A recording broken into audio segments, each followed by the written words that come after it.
Hello, mere pyare bachon, and welcome back. I know, your exams are just around the corner, but don't you worry one bit. We're gonna make revision super simple and, even fun. Today, we've got such an amazing topic, something that literally changed the world. We're gonna dive into the story of print. So, are you ready? Chalo, let's get started. Just close your eyes for a second and imagine a world with no books, no NCERT textbooks, no Amar Chitrakatha comics, not even a poster of Virat Kohli on your wall. How would you get any news? I mean, forget WhatsApp. How would anyone share a new idea or a great story with millions of people? It sounds impossible, right? But for most of human history, that was just how things were. So, here's our game plan for today. First up, we'll look at what the world was like before print. Then, we're going to take a quick trip east to China and Japan to see where it all began. After that, we'll meet the man who changed everything in Europe, see how his invention lit a fire, and finally, we'll bring the story right back home to our India. This is going to be good. Okay, let's start at the very beginning. Our first section, a world without any print. Just try to picture it, Bacho. A time with no printers, no Xerox machines. If you wanted a book, every single word had to be written down by hand. This was the era of handwritten manuscripts. And just look at this picture. This is how it was done. Before any printing machines, this was the scene. You had these incredibly skilled people called scribes who would sit for months, sometimes even years, just to copy one book. And they were real artists, too, decorating the pages with these beautiful, detailed illustrations. But this whole system had some huge problems. For one, these manuscripts were incredibly expensive. I mean, only kings and the super rich could afford them. They were also really fragile, easy to damage, and think about the time it took to copy them. But the biggest problem? Imagine trying to read a book where everyone's handwriting is totally different. It would be a complete nightmare. Clearly, something had to change. So, where did this game-changing technology come from? Now, you might think Europe, right? But that's not where the story really starts. For our next section, we have to travel east, all the way to China. You see, the earliest form of printing was something called woodblock printing. It was actually quite clever. You'd take a block of wood, carefully carve everything you wanted to print on it, then you'd apply ink and press a sheet of paper right on top. And just like that, you had a printed page. It was a huge leap forward because now you could make lots of copies from just one block. And here it is. What you're looking at is a page from the oldest printed Japanese book we know of, the Diamond Sutra, from way back in 868 AD. This amazing woodblock technology actually traveled from China to places like Japan with Buddhist missionaries. They used it to print and share their sacred texts with more and more people. Okay, now let's fast forward a few hundred years and travel west to Europe. This brings us to our next section, Gutenberg's printing revolution. Because this is where one man with a brilliant idea was about to supercharge this technology and, well, change the world forever. His name was Johann Gutenberg. So, who was this guy, Gutenberg? Well, he wasn't some famous scholar.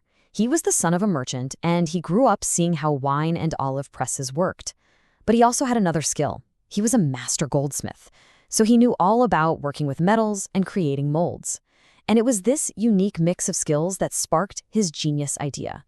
He basically took the idea of a press, but instead of a big, fixed wooden block, he created tiny, individual metal letters for every letter of the alphabet.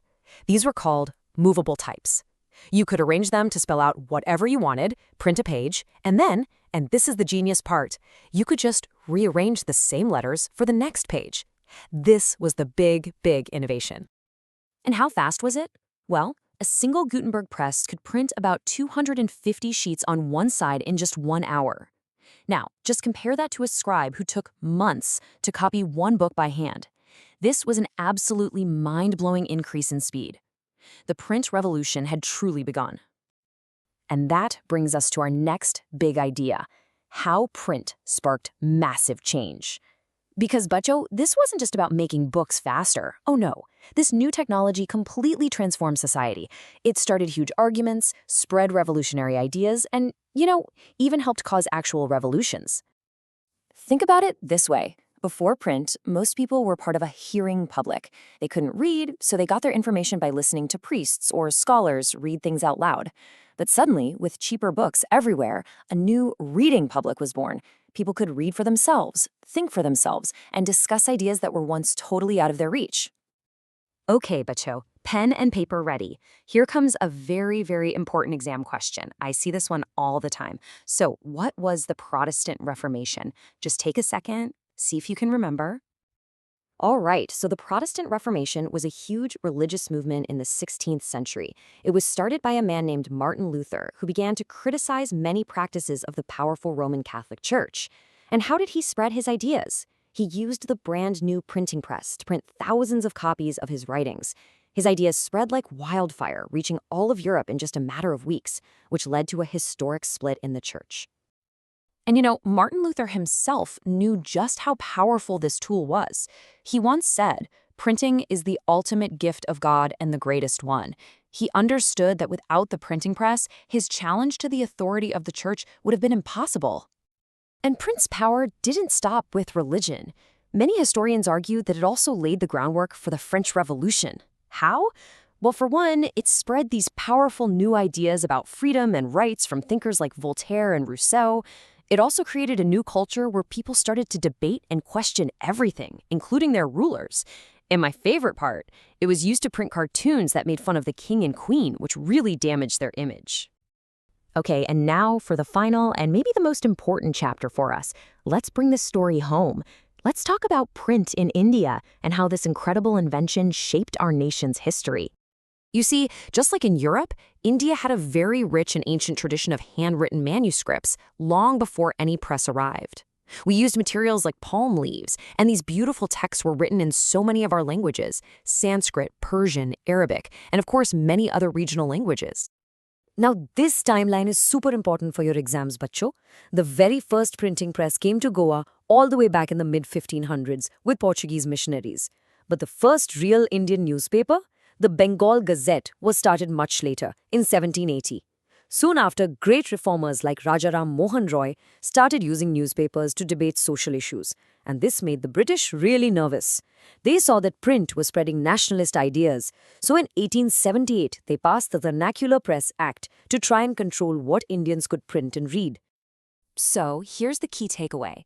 In India, print was a massive force for change. It fueled debates against social evils like sati. It gave a powerful voice to women and people from lower castes, allowing them to share their stories. And, crucially, it spread nationalist ideas far and wide, uniting people across the country in our great struggle for freedom. And nobody understood this better than Mahatma Gandhi himself. In 1922, he said that the fight for Swaraj, for our freedom, was above all a fight for the freedom of the press. He knew that to unite a nation as vast as India, you needed a free press to share ideas and inspire people.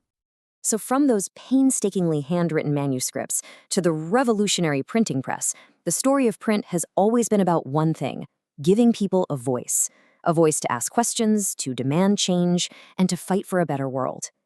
Today, Bacho, you have a voice that's more powerful than ever, through your Instagram, your YouTube videos, every single comment you make. So the question I want to leave you with is this: how are you using your voice? Think about it. I really hope this helped with your revision. Study hard, and I'll see you in the next one. All the best.